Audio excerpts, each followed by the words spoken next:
Hello student, આજે આપણે વાત કરશું ધોરણ 12 ચેપ્ટર નંબર 8 વિદ્યુત ચુંબકીય તરંગની અંદર સ્વાધ્યાયના દાખલાઓની. તમને યાદ હોય તો લાસ્ટ વિડિયો લેક્ચરમાં આપણે લોકોએ ઉદાહરણના દાખલા પૂરા કર્યા હતા, બરાબર? તો ચલો, સ્વાધ્યાયની અંદર તમારે લોકોએ દાખલા નંબર 8.3 વાંચવાનો છે. સ્વાધ્યાયની અંદર દાખલા નંબર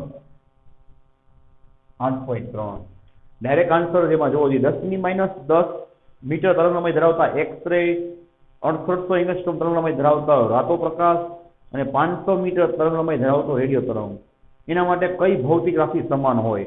તો સિમ્પલ વાત છે, આ ત્રણેય છે એ શું છે?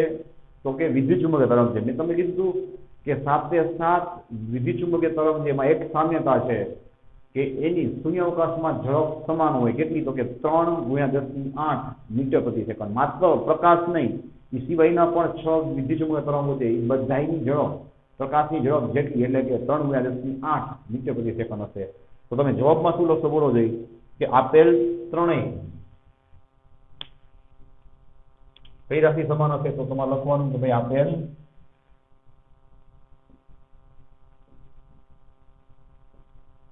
ત્રણેય વિકિરણો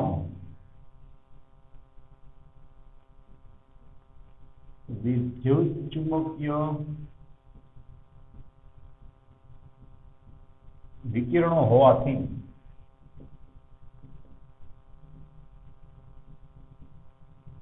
તેમની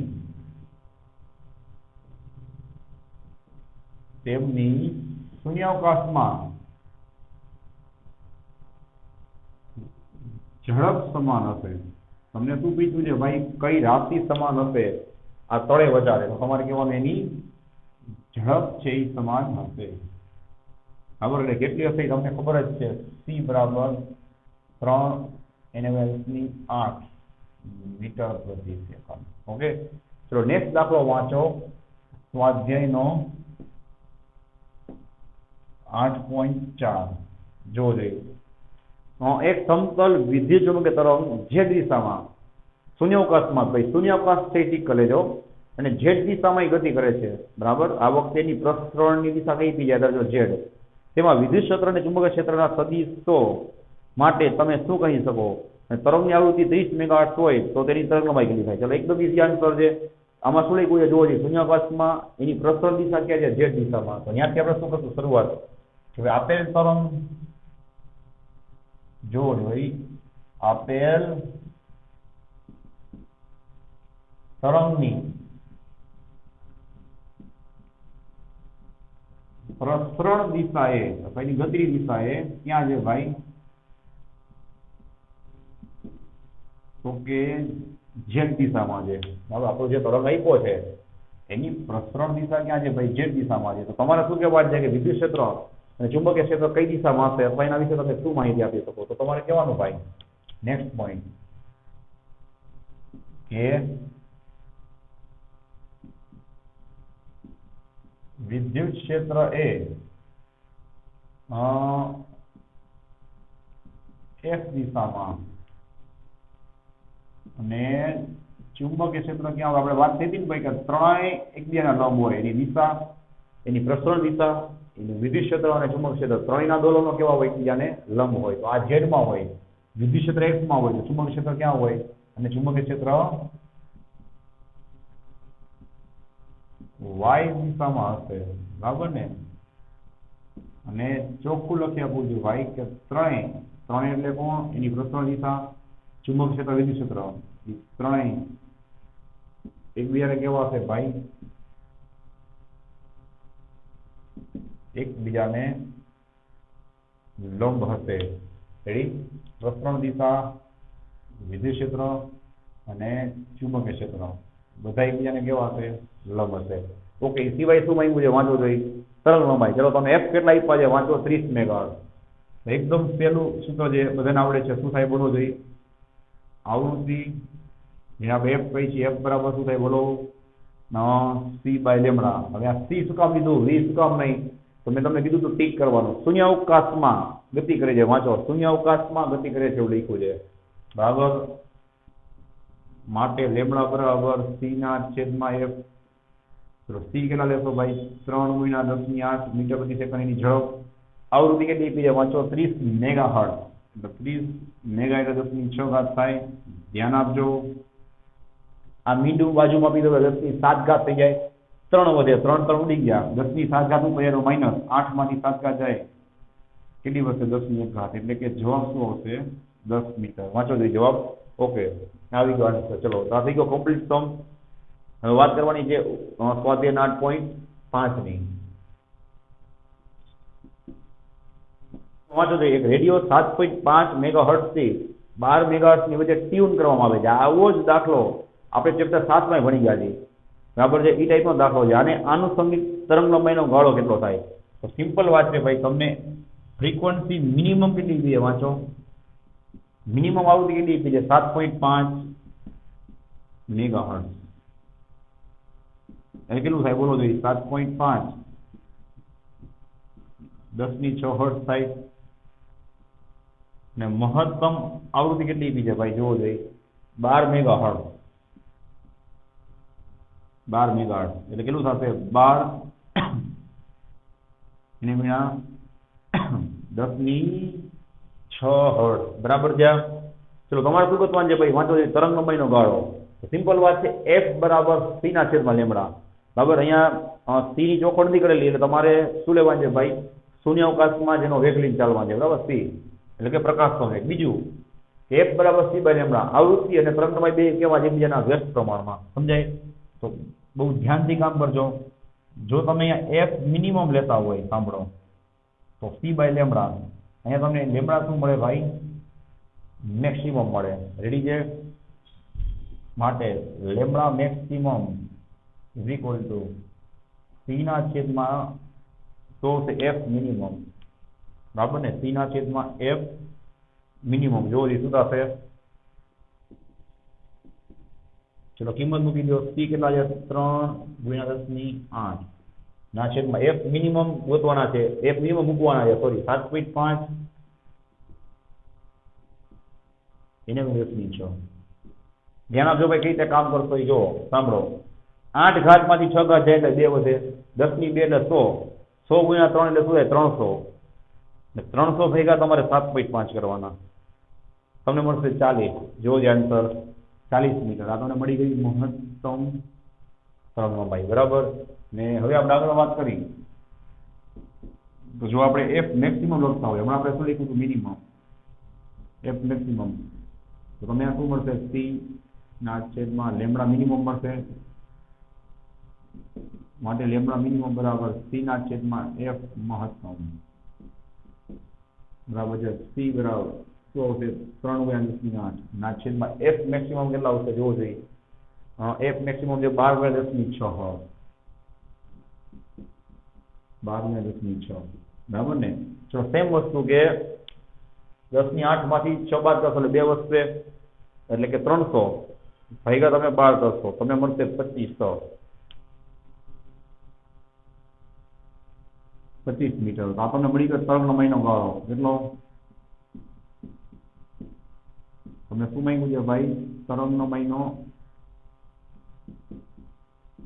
ગાળો છે કેટલો થાય? તો શું આવશે આન્સર?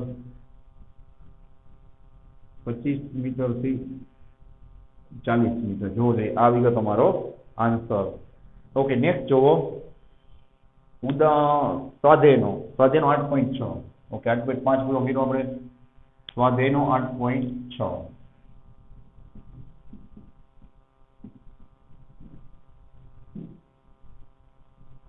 જુઓ જોઈએ. આનો કન્સેપ્ટ મેં તમને બેઠે બેઠો કરાવેલો છે પહેલા જ લેક્ચરમાં. નોટ ચેક કરી લેજો.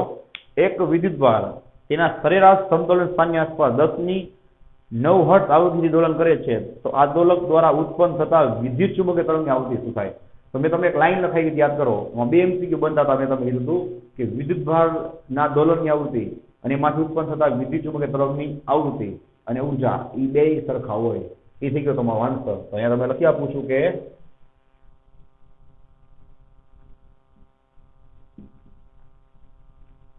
વિદ્યુત ભારના દોલનની આવૃત્તિ વિદ્યુત ભારના દોલનની આવૃત્તિ અને તેના લીધે ઉત્પન્ન થતા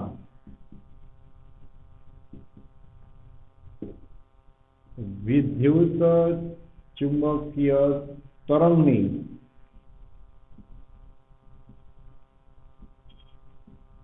આવૃત્તિ શું હશે ભાઈ? તો કે સમાન હશે. આ બેઠે બેઠી લાઈન તમારી પાસે પેલા જ લેક્ચરમાં લખેલી હશે. હવે આમાં આવી ગઈ કે નહીં જોવો જોઈએ કે વિદ્યુત ભારના દોલનની આવૃત્તિ અને તેના લીધે ઉત્પન્ન થતા વિદ્યુત ચુંબકીય તરંગની આવૃત્તિ બે કેવી હોય ભાઈ?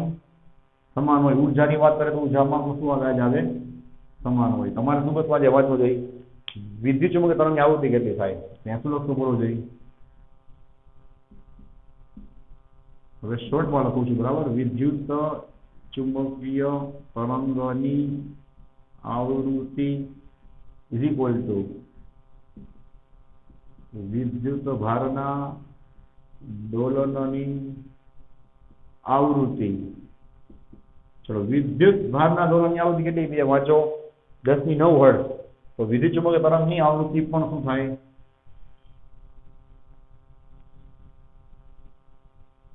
10⁹ હર્ટ્ઝ સાથે વિચારજો, બરાબર છે. ચલો નેક્સ્ટ દાખલો જોવો. આનું શું તો તમને આવડે છે? સાવ સરળ દાખલો છે. શૂન્યાવકાશમાં દાખલા નંબર 8.7 ની વાત આપણે કરી રહ્યા છીએ. શૂન્યાવકાશમાં વિદ્યુત ચુંબકીય તરંગનો ભાગ હોય તેવા ચુંબકીય ક્ષેત્રનો કંપ વિસ્તાર આપ્યો છે. ચલો, કંપ વિસ્તાર એટલે શું થાય? B0 એટલે કે મહત્તમ કિંમત થાય કેટલી છે ચુંબકીય ક્ષેત્ર માટે? 510 નેનો ટેસ્લા. ધ્યાન આપજો, 510 નેનો ટેસ્લા. નેનો એટલે કેટલા થાય? 10⁻⁹ ટેસ્લા. તમારે શું કરવાનું છે? વિદ્યુત ક્ષેત્રનો કંપ વિસ્તાર, બરાબર ભાઈ?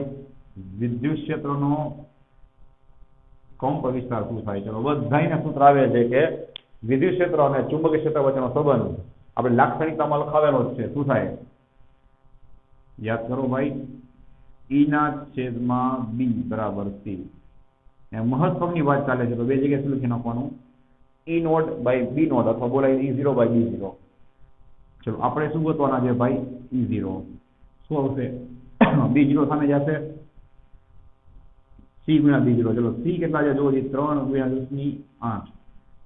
અને B0 કેટલા છે જોવો જોઈએ? 510 એને 10⁻⁹, બરાબર ને? 3 × 0 0, 3 × 1 = 3, 3 × 5 = 15. ધ્યાન આપજો, 8 માંથી 9 જશે, 8 - 9 10⁻⁻⁴. ચલો, એક બિંદુ ખેંચી લો, તમને મળી જશે એક્ઝેક્ટ 153. એકમ શું થાય? વોલ્ટ પ્રતિ મીટર, બરાબર છે. આ આવી ગયો તમારો આન્સર E0 નો, બરાબર. 153 વોલ્ટ પ્રતિ મીટર. રેડી છે? ચલો, હવે આપણે વાત કરી નેક્સ્ટ સ્વાધ્યાયના દાખલાની, એટલે કે 8.8 ની, અને આને આપણે જવા દઈએ, બરાબર. ચલો ભાઈ, સ્વાધ્યાયના 8.8 ની રકમ વાંચો જોઈએ. સ્વાધ્યાયના 8.8મો દાખલો એકદમ સહેલો દાખલો છે. ધારો કે વિદ્યુત ચુંબકીય તરંગના વિદ્યુત ક્ષેત્રનો કંપ વિસ્તાર લખ્યું છે એટલે શું એની મહત્તમ કિંમત થાય? ચલો, કેટલો એ વાંચો જોઈએ. E0 બરાબર 120 ન્યૂટન પર કુલમ. ઓકે છે. અને તેની આવૃત્તિ આપી છે 50 મેગાહર્ટ્ઝ. F બરાબર 50 મેગાહર્ટ્ઝ એટલે કેટલું થાય ભાઈ? 50 × 10⁶ હર્ટ્ઝ. રેડી? ચલો, તમારે શું ગોતવાનું છે? બે જ વસ્તુ તમને આપી છે. B0 ગોતવાનું છે. ચલો, આપણે વારાફરતી જોતા રહીએ, બરાબર. B0 હમણાં જ આપણે ગણ્યું કે ભાઈ E0/B0 બરાબર C. શું થશે બોલો જી? માટે B0 બરાબર B0 ઉપર જશે 80 નીચે આવશે. ધ્યાન આપજો, તો E0/C. ચલો, E0 કેટલા છે? ઉપર 120 ના છેદમાં C કેટલા થશે? 3 × 10⁸, બરાબર. અહીંયા શું આવશે જોવો જોઈએ? 3 × 4 = 12 એટલે કે 40. 10⁸ ઉપર આવશે -8. અને ચુંબકીય ક્ષેત્રનો એકમ શું થાય? ટેસ્લા થાય. જોઈ લો જોઈએ, બરાબર છે. નેક્સ્ટ વાંચો. બીજું ગોતવા છે તમારે ઓમેગા. ચલો આવૃત્તિ તમને આપી છે ઓમેગા મળી જશે. બોલો જે ઓમેગા બરાબર શું થાય 2πf આવી ગયો તમારો આન્સર. ઓમેગા બરાબર 2, પાઈ એટલે 3.14 અને એફ કેટલા આપ્યા છે વાંચો 50 એને 10 માટે W બરાબર ઓમેગા બરાબર 100 તો જો સાંભળો 3.14 એમને સાંભળજો 50 દુ 100 50 દુ 100 એટલે એના 2 મીંડા આવે 2 મીંડા ના પીજો 10 ની 8 થઈ જાય 3.14 અને 50 100 ના 2 મીંડા ના પીજો એટલે 10 ની 8 ઘાત બરાબર છે. શું છે પ્રતિ રેડિયન બરાબર છે. તો રેડિયન પ્રતિ સેકન્ડ આ લોકો આ રીતે આપેલો છે રેડિયન પ્રતિ સેકન્ડ. આપણે 2π/t લઈ જઈએ ને 2π/t એટલે રેડિયન પ્રતિ સેકન્ડ એટલે શેમાં t આવી ગયો. ઓકે હજી આગળ વાંચો ભાઈ શું માંગ્યું છે કે ચલો મેં તમને સૂત્ર કરાવેલું છે બેઠે બેઠું જોઈ લેજો. c બરાબર ω/k અને સાબિતી સહિત આપણે કીધું છે c બરાબર ω/k. બસ આમાંથી k ને કરતા બનાવી દો શું થાય k બરાબર ω/c. ચલો ઓમેગા આપણે ઉપર જ ગોઈતા શું આવ્યા જોવો 3.14 એને 10 ની 8 ઘાત ના છેદમાં c કેટલા થાય 3 × 10 ની 10 ની 8 ઉડી ગયા 3.14 ભાગ્યા 3.14 કરવો જોઈએ તમને મળશે 1.046 રાઉન્ડ અપ કરશો 1.047 જેવું થઈ જશે 1.047 બરાબર. આનો એકમ આવશે રેડિયન પ્રતિ મીટર. શું કામ સાંભળો k બરાબર શું થાય 2π/λ 2π થી રેડિયનમાં અને છેદમાં લેમ્ડા થી મીટરમાં. તો નેક્સ્ટ શું માંગ્યું છે વાંચો જોઈએ k આવી ગયો લેમ્ડા. હમણાં જ આપણે વાત થઈ પ્રમાણે લેમ્ડા કઈ રીતે મળશે f બરાબર માંથી મળી જાય c/λ k માંથી મળી જાય ઘણા બધા રસ્તા છે. જો k બરાબર શું થાય 2π/λ માટે લેમ્ડા બરાબર શું થાય 2π/k 2 એટલે 2 સોરી 2 પછી પાઈ એટલે 3.14 ના છેદમાં k કેટલા એવા જો 1.047 રેડી છે.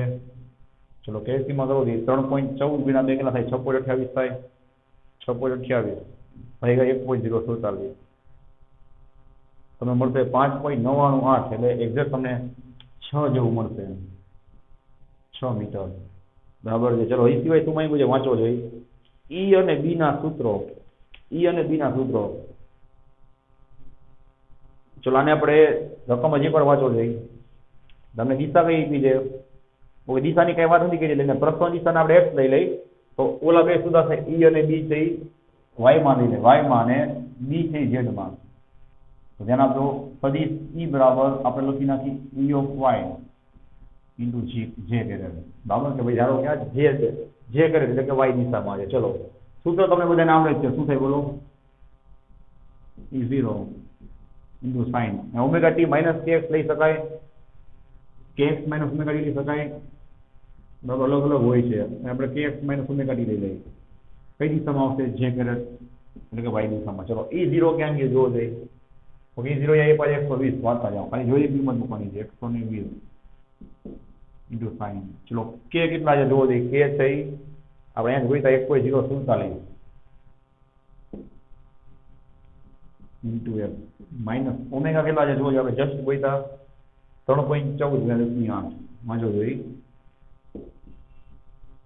3.14 એને ગુણ્યા 10 ની 8 બાજુમાં ભૂલાય નહીં ભાઈ t અને j કરે તેની દિશા એકમ શું થાય વોલ્ટ પ્રતિ મીટર અથવા ન્યૂટન પ્રતિ કુલમ બરાબર. આ મળી ગયું તમને વિદ્યુત ક્ષેત્રનું સૂત્ર. ચલો વિદ્યુત ક્ષેત્ર આપણે y માં લીધું છે પ્રસરણ દિશા આપણે x માં ધારી છે તો ચુંબકીય ક્ષેત્ર શેમાં લઈશું આપણે તો કે z દિશામાં. શું છે b of z k ચલો શું થશે બોલો ભાઈ સૂત્ર b0 into sin કાઉન્સમાં kx minus omega t into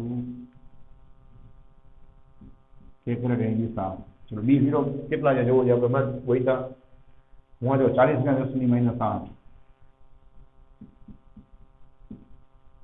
ready આ 40 નો મીડું આપી દે તો 4 × 10 ની -7 થાય. હવે તો કઈ ફરક નહીં પડે બહુ. Okay fine. ચલો k તો તમારે દેવા સેમ જ રાખવા છે ઉપરથી લખી નાખો 1.047 x માઇનસ ઓમેગા પર સેમ રાખવાના છે 3.14 10 ની 8 દિશા કઈ આવશે ભાઈ કે ગ્રેડ અને હા ચુંબકીય ક્ષેત્રનું એકમ શું થાય? ટેસ્લા થાય. ચલો આ આવી ગયા તમારા બધા આન્સર. હવે આપણે વાત કરી નેક્સ્ટ દાખલાની, એટલે કે 8.9 ની. રેડી? ચલો ભાઈ 8.9 જોવો જોઈએ. 8.9 પુસ્તકમાં વિદ્યુત ચુંબકીય વર્ણપટમાં જુદા જુદા ભાગની શબ્દાવલી આપેલ છે. એટલે તમારે ઓલો વર્ણપટ છે ત્યાં જવું પડશે. સાંભળો ખબર, અને પરીક્ષામાં પૂછે તો તમને એની કિંમત આપવી પડે, કારણ કે બધી કિંમત યાદ રાખવી પોસિબલ નથી. કારણ કે એમાં મેં તમને પહેલા કીધું હતું કે તરંગલંબાઈનો ગાળો જે ફિક્સ ન હોય, એમાં થોડું ઘણું વેરિએશન આવતું હોય. તો તમારે અહીંયા જવાબથી યાદ રાખજો, એપ્રોક્સિમેટ લઈને ચાલવાનું છે. પહેલેથી કહી દઉં છું, બરાબર? જોવો જોઈએ. તમને ફોટોનનું સૂત્ર આપ્યું છે, પ્લાન્ક અચળાંક વાળું, બધાને આવડે છે. કયું? E બરાબર HF. E બરાબર HF અને F બરાબર તમે C બાય લેમડા મૂકી દો તો તમને મળે E બરાબર HC બાય લેમડા. ઓકે, જોવો જોઈએ. નો ઉપયોગ કરી અને ફોટોનની ઉર્જા તમારે ઇલેક્ટ્રોન વોલ્ટમાં મેળવવાની છે. ઇલેક્ટ્રોન વોલ્ટમાં. ઇલેક્ટ્રોન વોલ્ટમાં કેમ જવાય? ભાગ્યા 1/6 ગુણ્યા 10⁻19 કરવાના, એટલે તમને જૂલમાંથી ક્યાં પહોંચી જાઓ? ઇલેક્ટ્રોન વોલ્ટમાં. આમાં હું તમને ટેકનિક શીખ કરાવીશ. તમે આ જુદા જુદા ક્રમની ફોટોન ઉર્જા મેળવો છો તો તે જુદા જુદા સ્ત્રોત સાથે કઈ રીતે સંબંધ ધરાવે છે. તો આપણે થિયરી કરી ત્યારે પરફેક્ટ લખાવેલું છે કે આ 7 જે તરંગો છે એના માટે કયા કયા સ્ત્રોત જવાબદાર છે, એટલે કે કયા કયા સ્ત્રોતમાંથી નીકળે છે, એનું તમારે પાછું એક ટેબલ અથવા તો શોર્ટ આઉટ કરવાનું છે. તો ચલો પહેલા તો આપણે ઓલું જે આપણું વિદ્યુત ચુંબકીય તરંગનું જે ટેબલ હતું એ થોડુંક નજરની સામે રાખી અને એમાં તમારે મારો ભાઈ એપ્રોક્સિમેટલી વેલ્યુ મૂકવાની છે. બરાબર? એક્ઝેક્ટ આન્સર કોઈ બુકમાં આપેલો નહીં હોય, જણાવજો. એપ્રોક્સિમેટ ચાલવાનું છે એના ગાળામાં. બરાબર છે? તો ચલો ધ્યાન આપજો. આપણે શું બુદ્ધિ વાપરશું? જુઓ કે E બરાબર શું થાય? HF થાય. સાંભળો, બરાબર શું થાય? HC બાય લેમડા થાય. અને એ જવાબ શેમાં હોય? જૂલમાં હોય. તો આપણે કિંમત મૂકી દીધો. સાંભળો, H કેટલા થાય? 6.6 થાય. એને મેં 10⁻34 આવે. C કેટલા આવે? 3×10⁸ આવે. છેદમાં લેમડા આપણે અલગ અલગ મૂકવાના છે, વારા ફરતી. બરાબર? અને ભાગાકાર ખાલી કરતો જવાનો. ઓકે, મેં શું કીધું કે આ જવાબ જૂલમાં છે. હું એને 1.6 એવું પર લખ્યું છે, જૂલ. 10⁻19 વડે ભાગી નાખું તો મને આ જવાબ કેવો મળે? ત્યાં કાયદેસર લખ્યું છે એટલે ઇલેક્ટ્રોન વોલ્ટમાં. જવાબ જૂલમાં હોય પહેલા આવે એને ઇલેક્ટ્રોન વોલ્ટમાં કરી નાખવાનો. બરાબર? આપણે દર વખતે એક ને વસ્તુ ગણવી નહીં, ખાલી તમારે લેમડા હોય અલગ અલગ મૂકીને ભાગાકાર કરવાનો રહે. ચલો આપણો જે 6.6 જોજો, એને ભાઈ 3, એને ભાઈ 1.6, તમને મળશે 12.375. રાઉન્ડ અપ કરશો એટલે 12.4 જેવું મળી જશે. જો જઈ 12.4. હવે ઘાસની વાત કરી, ધ્યાન આપજો. તો -19 ઉપર જાય એટલે પ્લસ થઈ જાય. 19 ને 8 કેટલા થાય? 27. -34 પ્લસ 27 પેલા થશે ભાઈ 3 બીજા અને 4 બીજા, કેટલા આવશે? 10⁻7 આવશે ઇલેક્ટ્રોન વોલ્ટ. અને છેદમાં ખાલી શું લીધું ભાઈ? લેમડા. બસ આ લેમડા છે એને આપણે બદલતા જશું અને વારા ફરતી એના ફોટોની ઉર્જા જઈ વધતા જશું. બરાબર છે? તો ચલો આપણે પિક્ચર કરી સ્ટાર્ટ. આપણે આવૃત્તિના ચડતા ક્રમમાં કહેવાય, અથવા તો તરંગલંબાઈના ઉતરતા ક્રમમાં જશું. આપણે તરંગલંબાઈ નીચે મૂકી દઈએ તો તરંગલંબાઈના સ્વરૂપમાં દાખલો ગણી. ઘણી બુકમાં આવૃત્તિના રૂપમાં દાખલો ગણેલો હશે. ચલો આપણે સૌથી પહેલા યાદ કરો કયું તરંગ ભણ્યા હતા ભાઈ? રેડિયો તરંગ. તો રેડિયો તરંગ માટે આપણે એપ્રોક્સિમેટલી એની તરંગલંબાઈ કેટલી લેવાની છે? ટેબલમાં જોવો જોઈએ. રેડિયો તરંગ છે એમાં ટૂંકા રેડિયો તરંગ લખ્યું છે એની આસપાસ તમારે લેવાની છે. તો ટીવી FM રેડિયો વાળું આશરે 1 મીટરની આસપાસ. કેટલી? જોજો 1 મીટરની આસપાસ. તો હવે તમારે કરવાનું શું ભાઈ? ખાલી ભાગાકાર કરવાનો રહેશે. એને ધારો કે આપણે નામ આપી દઈ E1.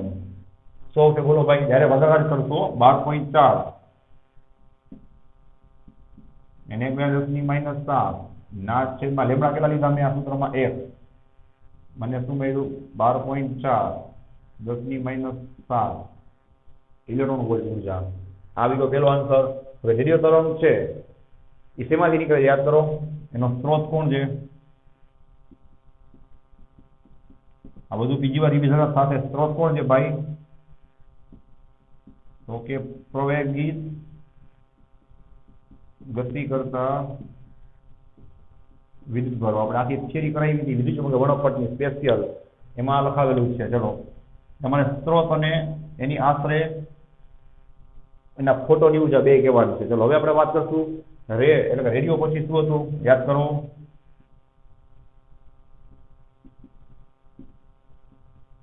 હા, માઇક્રોવેવ તરંગ હતું ને ભાઈ. તો એની તરંગલંબાઈ આપણે લઈ લઈ એપ્રોક્સિમેટલી લેવાની છે ભાઈ. ક્યાં ગયું માઇક્રોવેવ તરંગ છે એમાં આપણે આશરે લઈ લઈએ 10⁻². 10⁻² મીટર. ચલો ડાયરેક્ટ જવાબ બોલું છું, સાંભળજો. આ 10⁻² મીટર હું નીચે લખીશ, ઉપર આપેલ પ્લસ થઈ જાય. -7 + 2 શું થાય? -5. તો શું જવાબ આવશે ભાઈ? માટે E2 બરાબર આની અંદર એના ફોટોની ઉર્જા કેટલી છે? તો કે 12.4 એને ગુણ્યા 10⁻5 ઇલેક્ટ્રોન વોલ્ટ. ચલો આનો સ્ત્રોત કોણ હશે બોલો? આ મેં તમને લખાવેલું છે, યાદ છે? ક્લિસ્ટ્રોન, પછી મેગ્નેટ્રોન છે, ગન ડાયોડ જેવી શૂન્યાવકાશ ધરાવતી ટ્યુબ છે, એ આનો સ્ત્રોતનું કામ કરશે, એટલે કે ઉત્પન્ન કરશે. બરાબર છે. ચલો હવે નેક્સ્ટ વાત કરીએ આપણે સી. યાદ આવે કાંઈ? પારરક્ષ, જેને આપણે ઇંગ્લિશમાં કહેશું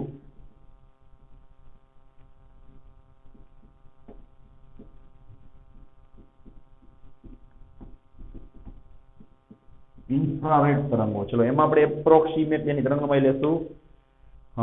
પારક્ષ માટે આપણે 10⁻4 10⁻5 ની આસપાસ બધું આપ્યું છે, એટલે આપણે 10⁻4 લઈ લઈએ. ચલો લેમ્ડા બરાબર 10⁻4 મીટર. રેડી? ચલો એમાં તમને એની જે ફોટોની ઉર્જા શું મળશે બોલો? 10⁻4 અહીંયા છેદમાં મૂકી દો, ઉપર જાય પ્લસ 10⁻3 જેવું મળે એપ્રોક્સિમેટલી. 12.4 × 10⁻3 electron volt. ચલો આમાં સ્ત્રોતનું કામ કોણ કરશે? યાદ કરો. તો કે ગરમ પદાર્થો હોય, આપણે વાત થઈ હતી, એમાંથી આ તરંગ નીકળે, કારણ કે એને ઉષ્મા તરંગ કહેવાય. યાદ છે? ગરમ પદાર્થો એલઈડી, એ આપણું એલઈડી કઈ આપણા રિમોટમાં હોય, એલઈડી માંથી પણ આ તરંગો ઉત્પન્ન કરી શકાય. ચલો પછી આવશે દ્રશ્ય પ્રકાશ. આ તો બધાને ખબર જ છે. દ્રશ્ય પ્રકાશની તો રેન્જ બધાને ખ્યાલ છે. શું આવે ભાઈ? 4000 એંગસ્ટ્રોમ થી 7000 એંગસ્ટ્રોમ, એટલે 3 મીટર કાઢી નાખો એટલે 10⁻7 જેવું થાય. બરાબર ને? એંગસ્ટ્રોમ માંથી તે આપણે એમાં જોતા જઈએ. ચલો યસ, આમાં 10⁻6 ની આસપાસ આપેલું છે. આની આપણે તરંગલંબાઈ લખી નાખી એપ્રોક્સિમેટલી 10⁻6 મીટર. ચલો ભાઈ, તમે તરંગલંબાઈ 10⁻6 મીટર લેશો એપ્રોક્સિમેટલી, તો તમને E4 કેટલા મળશે? આશરે જો 10⁻6 મૂકી દો, ઉપર તો પ્લસ છે, -1 આવે, એટલે કે 12.4 એને 10⁻1 ઇલેક્ટ્રોન વોલ્ટ. ચલો આ મીડિયમમાંથી ખેંચી દો, કેટલા આવશે? 1.24 ઇલેક્ટ્રોન વોલ્ટ. આનો સ્ત્રોત કઈ બધાને ખબર છે ભાઈ? કુદરતી સ્ત્રોતની વાત કરી તો સૂર્ય, માનવ સદિશ સ્ત્રોતની વાત કરી તો બલ્બ છે, લેમ્પ છે, ઘણા બધા તમે નામ આપી શકો છો, જ્વાળા છે, આગ છે. ખબર ને ભાઈ? ચલો હવે આપણે વાત કરી પારજાંબી તરંગોની. બરાબર, જેને આપણે ઇંગ્લિશમાં કહીએ છીએ અલ્ટ્રા વાયોલેટ તરંગો. ચલો એના માટે તરંગલંબાઈ આપણે એપ્રોક્સિમેટલી લેશું. તમે જોવો છો ને, ઉત્તરતા ક્રમમાં જઈએ, તરંગલંબાઈ બધાની ઘટતી જાય છે, અને તમે આવૃત્તિ પર જાઓ તો આવૃત્તિ બધાની વધતી જાય એવું બોલવાનું, કારણ કે આવૃત્તિ અને તરંગલંબાઈ બે એકબીજાના વ્યસ્ત પ્રમાણમાં છે. F બરાબર c/λ.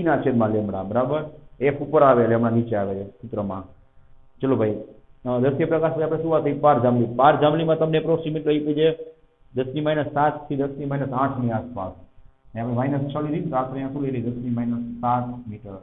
-8 લ્યો તોય ચાલે. બરાબર?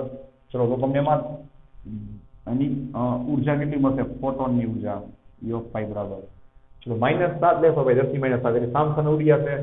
આશરે તમને 12 સમજાય 4 ઇલેક્ટ્રોન વોલ્ટ જેવું મળે. અને 10⁻8 લઈ લો તો તમને 1. ઓકે હા, તો 124 જેવું મળે. 10 - 8 લ્યો, ઉપર જાય તો પ્લસ થઈ જાય, તો 124 ઇલેક્ટ્રોન વોલ્ટ જેવું મળે. ચલો, પારજાંબલી તરંગોના સ્ત્રોત કોણ છે? પારજાંબલી તરંગો પર તમને ખબર જ છે કે એક તો સૂર્યમાંથી આવે છે, પછી ખૂબ જ ગરમ પદાર્થો, પછી અમુક ચોક્કસ પ્રકારના લેમ્પ આવે, વિશિષ્ટ પ્રકારના લેમ્પ કહી શકાય. લ્યો, આ બધા એના શું છે? સ્ત્રોત છે. બરાબર. તો એના પછી શું આવશે? એક્સ-રે, બધાને ખબર જ છે. ક્ષકિરણો, એટલે છઠ્ઠું,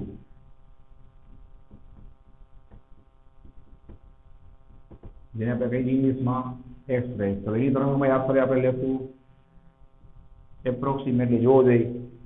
એક્સ-રે માટે લીધી છે ઓકે 10 - 10 આસપાસ. જો માટે તમને એની જે ફોટોન છે એની ઉર્જા શું મળશે જોવો જોઈએ. E(6) બરાબર. ચલો 10 - 10 એ મૂકી દો. 10 - 10 એ મૂકો ઉપર જાય એટલે પ્લસ થઈ જાય. 10 માંથી 7 જાય તો 3. તમને મળશે એપ્રોક્સિમેટલી 12.4. એને 10 - 3 ઇલેક્ટ્રોન વોલ્ટ. તમે અહીંયા 10 - 3 એટલે શું લખી શકો છો? કિલો પણ લખી શકો છો. બરાબર, કિલો ઇલેક્ટ્રોન વોલ્ટ. રેડી છે. ચલો, એના સ્ત્રોતમાં શું હશે યાદ કરો ભાઈ. ખૂબ જ ઊંચી ઉર્જા ધરાવતા ઇલેક્ટ્રોનને ધાતુના લક્ષ્ય પર પ્રતાડિત કરતા, એટલે કે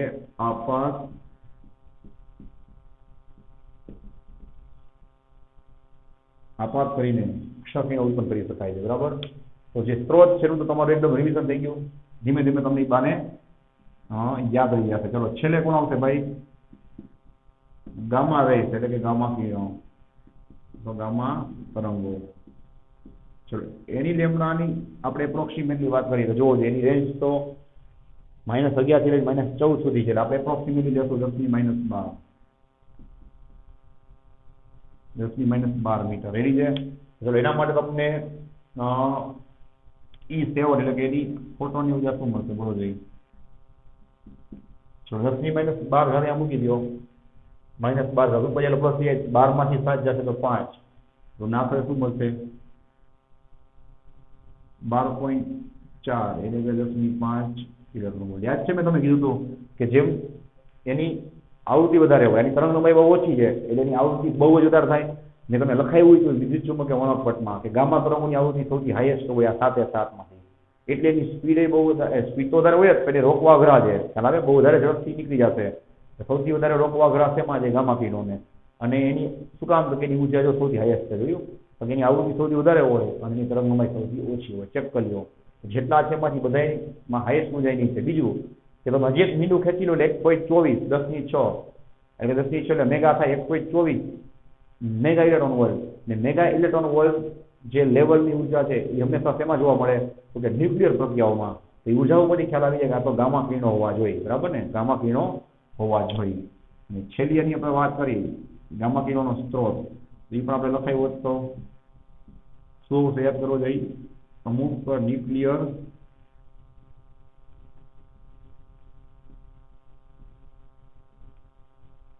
પ્રક્રિયાઓ, ન્યુક્લિયર પ્રક્રિયાઓ એમાં પણ ગામા કિરણ ઉત્પન્ન થાય. અને રેડિયોએક્ટિવ પદાર્થો. બરાબર ને? રેડિયોએક્ટિવ પદાર્થો પણ શું કરે? પોતાનામાંથી ગામા તરંગ ઉત્પન્ન કરે. રેડી છે. તો ચલો, અહીંયા શું થાય? તમારો આ જે સ્વાધ્યાયનો દાખલો પૂરો થાય. બરાબર. તો તમે જોઈ શકો છો કે આજે આપણે સ્વાધ્યાયનો 8.3 થી લઈ 8.9 સુધીના બધા દાખલા પરફેક્ટ લખીને ગણ્યા. બરાબર. આમાં કઈ ડાઉટ હોય તો ખાસ ઇન્ફોર્મ કરજો. So thanks for watching this video. Take care of yourself and see you soon in the next lecture.